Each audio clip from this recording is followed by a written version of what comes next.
Hey everyone, how's it going? Forrest here again with another installment of my complete analysis of all 389 Bach chorale harmonizations. Today we're looking at Jesus Christus, unser Heiland, which roughly translates to Jesus Christ, our Savior. Pretty interesting chorale. There is one section of harmonic intrigue where I'm not 100% sure what my analysis should be, but I'll offer a couple of different viewpoints and maybe we can agree on something together when I talk my way through it. But that being said, we'll just get started. We're in the key of E minor. We start on an E minor triad, and we end on an E major triad. We have one sharp in the key signature. I don't think there's anything cryptic going on here. That being said, we immediately go to another chord, which is interesting. We have D, F sharp, B, and B. That is a B minor triad, which, again, is another lowercase 5. In passing, the chord above it is just like an open fifth, right, or an open fourth, I guess, because the F sharp is in the lower of the voices. But when the D gets introduced, it's a 5 chord that is of minor quality. So again, we're seeing minor 5 chords, which are indicative of sort of like the modal influence in Bach's work. We then get C, G, E, and B natural. That is a C major 7 chord, or an uppercase 6-7 here with a neighboring leading tone. We then have C, F sharp, E, and A. That is a 7 half diminished chord in second inversions, so 7-4-3. Apologies about that, everyone. That was a car horn going off in the back and I had to stop the footage. But just going right back into it, we have a B, F sharp, D sharp, B. That's just a root position 5 chord with a leaping 7th as opposed to a passing 7th. We then have G, B, E, and E. That is a E minor. That's an E minor triad in first inversion. We then have F sharp, A, D sharp, and F sharp. That is kind of like a little bit of a 7 chord in first inversion happening on this weak beat, but I'll mark it in parentheses as all the voices are moving. We then have E, B, E, and G as a 1 chord in root position. We have a passing tone in the bass. We then have C, E, E, and G. That's a 6 chord. And then we have some passing tones in the lower voices. We then have A sharp, C sharp, E, and G. That is a fully diminished 7 chord of 5, right? Because A sharp is the leading tone to 5. And B, F sharp, D sharp, and F sharp. That is just a root position 5 chord. Then we have a kind of a very brief passing 7th there. And then we have 1 perfect authentic cadence in E minor. Alright, now we're getting into the section that's kind of interesting. So we have E, another E minor triad. The bass leaps up, the voices rotate. We've seen this before in Bach's work.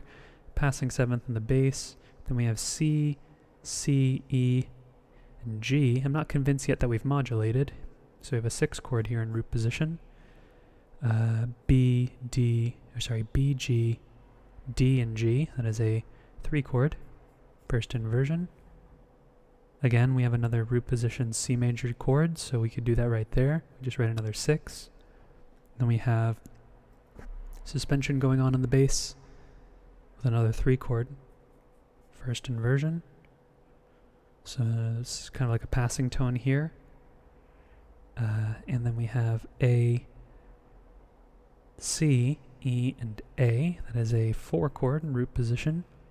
4 can go there, and we kind of, when we get that 5th of the chord going up to the 6th, the 5th of the chord in the A minor going up to F sharp, that creates kind of a 7th. We know that happens with the chord. 4 wants to go to 7, and they're only different by that 1 tone. We then have G, D, G, and B. It's a root position 3 chord. If I didn't know any better, we were in the key of G major here, but it doesn't quite sound like that. Then we have... Actually, before we move on, maybe it's best that I go back and sort of analyze this section. When I see a lot of chords repeated, like 6-3, 6-3, I have to put my thinking cap on and think, well, hold on, what's going on here? So I went back and I looked at maybe a better way to elaborate that is that if I see a long progression and I don't see a tonic chord, like if I don't see one, I'm skeptical of the fact that we're still in the same key. So if I listen to this fragment, it kind of sounds like we're in the key of G major, and part of what contributes to that is the melody retaining this G major, or this G, this sort of like this constant G in the soprano line. And if we analyze this fragment right here in the key of G major, I'll just put it in parentheses to differentiate it from the rest. We have 4, 1, 6, 4, 1, 6. We have this pattern right here, and we could even continue to go on because that's what it, it may even sound that way. The D natural sort of lends itself to sound that way. C natural as well, but D natural especially.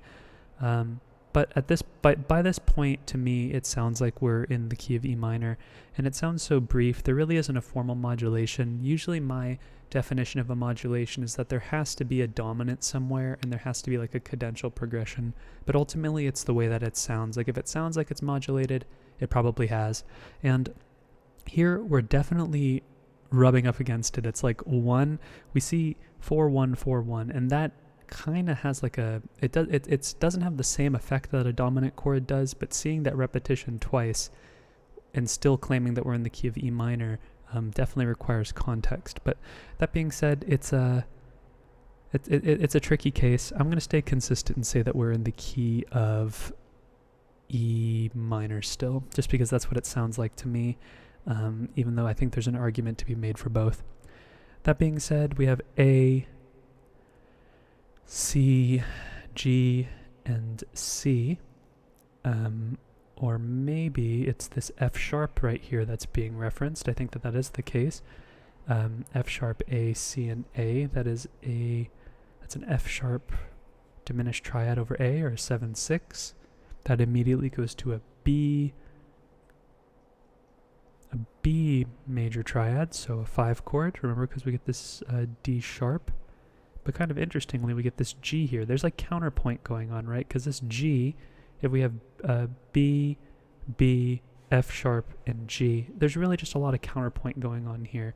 Because that would be like a 3/7 chord and first inversion. And honestly, that does not seem like a very common cadential formula. So I really think that this is a big 5 chord, and there is counterpoint going on. Like this E is happening over the G, we get the F sharp, and then we eventually build the D sharp into the triad, and then we get an A in there for the 7th. Really, this is just a big 5 chord that ultimately cadences on one and another perfect authentic cadence. But again, this is an example of counterpoint making harmony difficult to pick out. Like what would be the perfect analysis of this section? I think ultimately what Bach's trying to get across is that there's tonic going to dominant going to tonic, and it's really just a big 5. But moving on to the next system, if we look at the next cadence, we have a perfect authentic cadence, not in the key of E minor, but in the key of G major.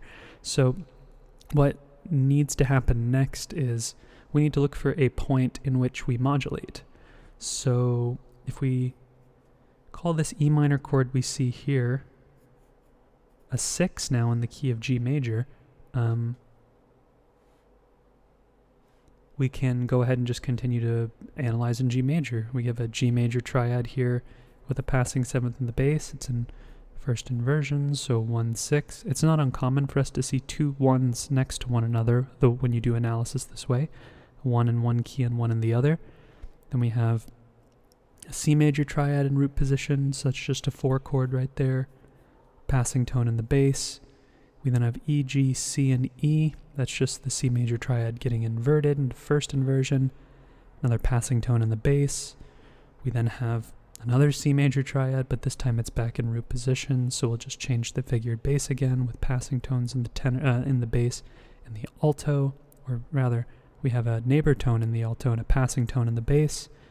We then have A, C, E, and A. That's an A minor triad in root position, so there's a 2 chord, passing tone in the alto again. Then we have G, D, G, and B, root position, tonic triad. Again, actually talking about this 2 chord here, if we were saying the E was the non-chord tone, and we were looking at the F sharp, 4, we could say this is actually 7/6, depending on how we look at it. just because if this E was an accented non-chord tone, we could say that this F sharp was actually the tonic of the chord. But ultimately, like I said, they're achieving the same thing. The F sharp is still present, so whether this is 2 or 7 is, I think, up to you, so just be consistent with your analysis. And then we have a D chord, D, F sharp, and we have D and A. So that's just a D major triad with a passing 7th in the tenor. And then we cadence on 1, 1, 5, 1. Pretty straightforward, perfect authentic cadence. And then if we look ahead towards the end of the piece, we get a perfect authentic cadence in E minor, but we get the Picardy third there, so he cadences on E major, which is a convention that we see used in a lot of music of this time.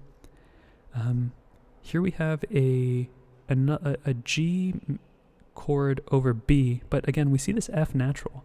And this F natural indicates to me that the G is not functioning like a tonic chord, it's actually functioning like a dominant, right? So 5, 6 of 4 is another way of contextualizing 1, but it's the F that tells me that it's actually dominant. And the chord that follows it should be 4, C, C, E, and E, which is which for all intents and purposes is a 4 chord, even though it's doubled in kind of a strange way. We usually don't see 2 tonics and 2 thirds.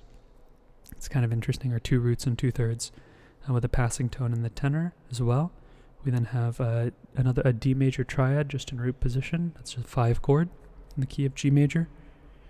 And then we have E, G, G, and B. So we missed a passing tone in the soprano there. This is a root position 6 chord. At this point, it still sounds like we're in the key of E minor. I don't think we've modulated yet, even though I could sort of force that label here and say that this is 1. But here, we have another D major triad. As you can see, the D natural is walked back here, so this is just really chromaticism happening right here. So this D sharp is just sort of like a passing chord. In fact, if we take E, C, D sharp, and A, or C, D sharp, and A, we kind of have like a little passing 7 of 6 going on right now. But really what's happening here is we have F sharp, A, D, and A. Kind of what's happening here is we have like a 5 chord in first inversion, F sharp, B, E, and G. Or E, we kind of have a 6 chord going on for a while here with some non-chord tones happening on the offbeat, but then ultimately 5, 6 is what's happening here. So this B is a non-chord tone, this E is a non-chord tone, and this G is a non-chord tone, kind of like suspension figures. The harmonic rhythm is kind of spaced out by the syncopation happening in the bass. But really 5, 6 is being implied here, so 6 to 5. And then we have a G major triad here, G, G, D, and B. So root position G major triad. This is where it sounds like it modulates to me. So if we say that we're in the key of E minor now, that 1 chord turns into 3. Then we have a little bit of a passing 6 here, actually, because it leaps down in the bass. We have a non-chord tone here. Actually, no, that D is part of the chord. I don't know what I'm talking about. He just sort of respells the chord on this beat. And then we get some melodic minor. We have C sharp, E, G, and A. That is a 4-7 chord in first inversion. So that would be a 4-6-5. That would be an A7 chord, like an A dominant 7 happening right here. And the reason why 4 chords no longer minor is because the C sharp is being introduced rather than C natural, which is what's diatonic to the key.